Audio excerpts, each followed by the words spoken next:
If you have been importing products from China using 1688 Chinese shopping app, consider to watch this video and see this new trick I'm about to show you on how to simply find products that you save for later purchase on 1688 Chinese shopping app. So let's see.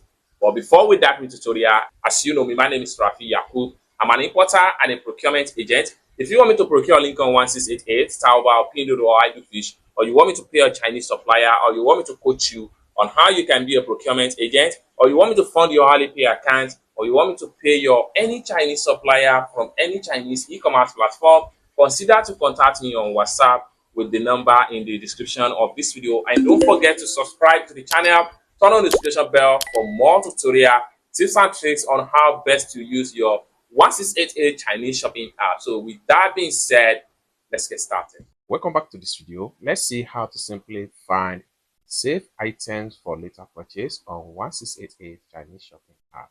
So the very first thing you need to do is to head over to your 1688 shopping app. So I'm going to simply click on here to open my 1688 shopping app. Then having opened up your 1688 shopping app, next thing you need to do is to simply click on here, your profile icon. They take you right here. Next thing you need to do is to simply click on this icon right here. Then you have access to all the products you have saved for later purchase. You can scroll down and see everything right there. The more you scroll down, the more everything is going to load up, and everything depends on the number of products you have saved for later on 1688.